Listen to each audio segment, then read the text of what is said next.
గజాననం భూతగణాదిసేవితం కపిత్తజంభూఫలచారుభక్షణం ఉమాసుతం శోక వినాశకారణం నమామి విఘ్నేశ్వర పాద పంకజం.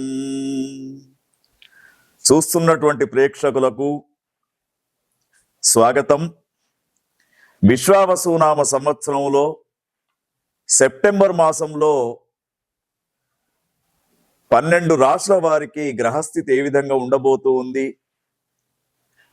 వారు ఈ మాసంలో ఎటువంటి నిర్ణయాలు తీసుకోవాలి, ఎటువంటి పనులు చేయాలి అనే విషయాలను చర్చించుకుంటూ, దాంతోపాటు మనకు ఈ యొక్క సెప్టెంబర్ మాసం విశేషమైనటువంటి కొన్ని పండుగల గురించి కూడా చెప్పుకుందాం.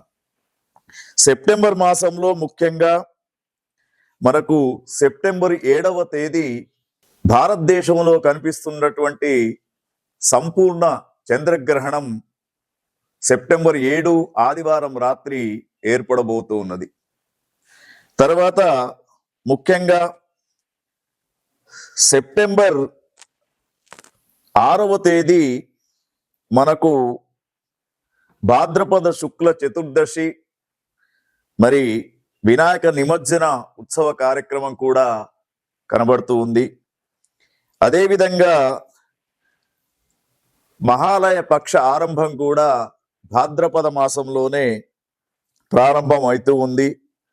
విశ్వకర్మ జయంతి ఈ మాసంలోనే ఉంటూ ఉంటుంది. ఇవన్నీ చూస్తున్నప్పుడు భాద్రపద మాసంలో ఎక్కువ శాతం మనకు మరి ఒక్కొక్క రాశి వారికి ఏ విధంగా ఉండబోతూ ఉంది అనే విషయాన్ని గమనించినప్పుడు 12 రాశులలో 2వ రాశి అయినటువంటి వృషభ రాశికి విశ్వావసునామ సంవత్సరంలో సెప్టెంబర్ మాసంలో ఏ విధంగా ఉందో చూద్దాం.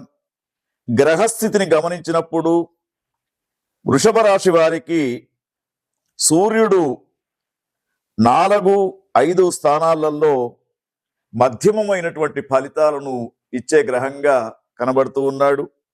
మరి కుజగ్రహాన్ని చూసినప్పుడు వీరికి 5, 6వ స్థానంలో కుజగ్రహం కనబడుతూ ఉన్నాడు. 15 రోజులు 5వ స్థానం, 15 రోజులు 6వ స్థానానికి వస్తూ ఉన్నాడు. 6వ స్థానంలో ఉన్నప్పుడు కుజగ్రహం యొక్క అనుకూల్యత అనేది గత కొన్ని సంవత్సరాల దాకా ఉన్నటువంటి రుణ ఒత్తిడి అనేది తగ్గడానికి అవకాశం ఉంది. వీరికి ముఖ్యంగా కుజగ్రహం చాలా అనుకూలంగా ఉన్నాడు. తర్వాత బుధగ్రహాన్ని గమనించినప్పుడు వీరికి 4, 5 స్థానాలలో బుధగ్రహం కనబడుతూ ఉంది. 4వ స్థానంలో ఉన్నప్పుడు వీరికి అనుకూలమైనటువంటి పరిస్థితి, బుద్ధితోటి చాకచక్యంగా ముందుకు వెళ్ళే అవకాశం కనబడుతూ ఉంది. తర్వాత వృషభ రాశి వారికి గురుగ్రహాన్ని చూసినప్పుడు ద్వితీయ స్థానంలో అంటే 2వ స్థానంలో గురుబలం చాలా వైభవంగా ఉంది.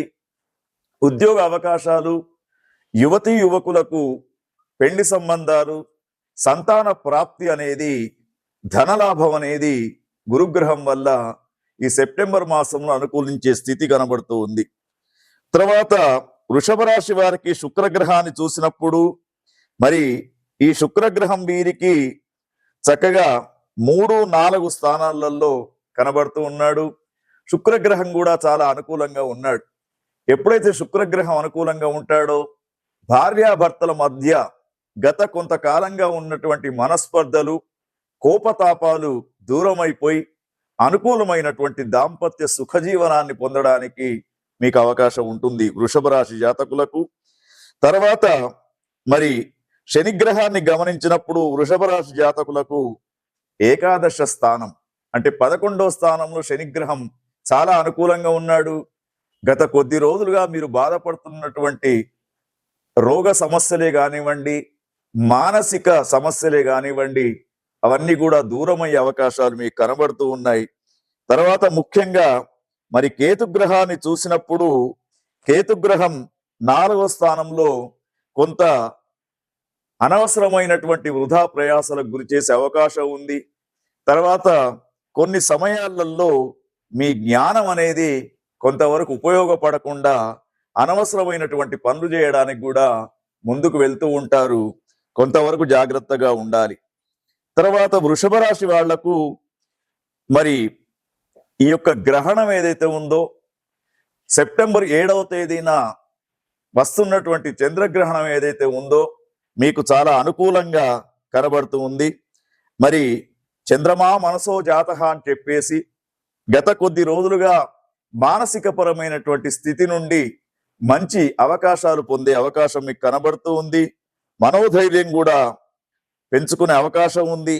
తర్వాత అవసరాలకు అనుగుణమైనటువంటి ఆర్థిక సంబంధమైనటువంటి విషయాల్లో మీకు కుటుంబ సభ్యులు కూడా సహకారాన్ని అందిస్తారు. కుటుంబ సభ్యులతో సంతోషకరమైనటువంటి వాతావరణంలో ఉంటారు. ఆరోగ్య విషయంలో కూడా చాలా బాగా ఉంటుంది. అయితే మీరు ఈ వృషభ రాశి జాతకులకు ముఖ్యంగా లక్ష్మీ నృసింహస్వామి యొక్క ఆరాధన, నరదృష్టి రాకుండా చూసుకోవడానికి వారు లక్ష్మీ నృసింహస్వామి యొక్క ఆలయంకు వెళ్ళి దర్శనం చేసుకోవడం కానీ, లక్ష్మీ నృసింహస్వామి యొక్క అష్టోత్తర నామావళితో స్వామికి పూజించడం కానీ, దర్శించుకోవడం కానీ శ్రేయస్కరంగా చెప్పవచ్చు. వృషభ రాశి జాతకులకు మొత్తంగా చూసినప్పుడు ఈ యొక్క సెప్టెంబర్ మాసం గ్రహస్థితి చాలా అనుకూలంగా ఉందని చెప్పవచ్చు. ఓం స్వస్తి. చూస్తున్నటువంటి ప్రేక్షకులకు స్వాగతం. విశ్వావసునామ సంవత్సరంలో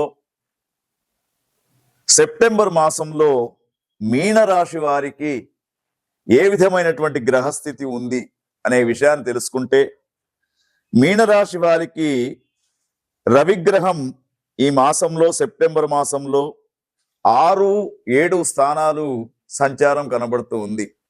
అంటే 6వ స్థానంలో సూర్యుడు సంచారం చేసినప్పుడు కొంతవరకు ఆరోగ్యపరమైనటువంటి సమస్యలు ఎదురు కావు. ఎప్పుడైతే 7వ స్థానానికి వస్తూ ఉంటాడో కొంత అనారోగ్య సమస్యలు ఎదురవుతూ ఉంటాయి. తర్వాత కుజుడు 7, 8 స్థానాలలో సంచారం చేస్తూ ఉన్నాడు. కుజగ్రహ సంచారం కూడా వీరికి అనుకూలంగా లేదు. రుణ ఒత్తిడులు, మానసిక పరమైనటువంటి చిత్త చాంచల్యం కూడా వీరికి కనబడుతూ ఉన్నది. తర్వాత ముఖ్యంగా బుధగ్రహాన్ని చూసినప్పుడు 15 రోజులు 6వ స్థానంలో, 15 రోజులు 7వ స్థానంలో బుధుని యొక్క సంచారం. అంటే బుధుడు 6వ స్థానంలో సంచరించినప్పుడు చక్కనైనటువంటి ఆలోచనలు బాగా పనిచేస్తూ ఉంటాయి. ఒక్కొక్కసారి మనకు తెలుసున్న విషయాన్ని కూడా మనం మర్చిపోయే మెమోరీ పవర్ లాస్ అయ్యే అవకాశం కూడా కనబడుతూ ఉంటుంది. కాబట్టి కొంతవరకు జాగ్రత్తగా ఉండాలి. తర్వాత గురుగ్రహాన్ని గమనించినప్పుడు వీరికి మరి గురుగ్రహము 4వ స్థానంలో గురుగ్రహం ఉన్నాడు. అంటే గురువు యొక్క అనుకూల్యత లేదు. తర్వాత మరి శుక్రగ్రహము 5వ, 6వ స్థానం అంటే 5, 6 స్థానాల్లో ఉన్నాయి. శుక్రగ్రహం కొంతవరకు అనుకూలంగా ఉన్నాడు. ఏదైనా కూడా ఆలోచన వచ్చినప్పుడు భార్యాభర్తలు కలిసి ఆలోచించి పనిచేయడం శ్రేయస్కరంగా చెప్పవచ్చు వీళ్లకు.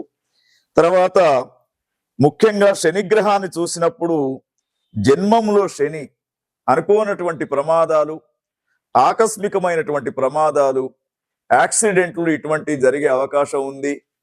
ప్రయాణాల్లో చాలా జాగ్రత్తగా ఉండడం వీరికి శ్రేయస్కరంగా చెప్పవచ్చు. తర్వాత వీరికి మరి రాహువు 12వ స్థానంలో, కేతువు 6వ స్థానంలో, కేతుగ్రహం యొక్క అనుకూలిత ఉంది కాబట్టి వీరికి మరి వీరిలో ఉన్నటువంటి నాలెడ్జ్ అనేది వీరికి ఉపయోగపడుతూ ఉంటుంది. ముఖ్యంగా ఇప్పుడు మనకు విశ్వావసునామ సంవత్సరంలో సంభవిస్తున్నటువంటి సంపూర్ణ చంద్రగ్రహణం ఏదైతే ఉందో మీనరాశి వారికి అశుభమైనటువంటి ఫలితాలు ఇస్తూ ఉంది. కాబట్టి చంద్రుని యొక్క ఆరాధన తప్పకుండా మీరు చేయండి. 7వ తేదీ సెప్టెంబర్ 7వ తేదీన మీరు గ్రహణానికి ఉన్నటువంటి నియమాలు పాటిస్తూ దాన ధర్మం చేయండి. 8వ తేదీన లయకారుడైనటువంటి శివుని యొక్క అభిషేకం చేయండి. వీలైనంత వరకు దేవాలయాలలో అన్నదాన కార్యక్రమంలో పాల్గొనే అవకాశాన్ని కూడా మీరు తీసుకోండి. మీకు తప్పకుండా మరి ఈ సూచనలతోటి ఈ సెప్టెంబర్ మాసం అనుకూలంగా ఉండాలని చెప్పేసి కోరుకుంటూ ఓం స్వస్తి.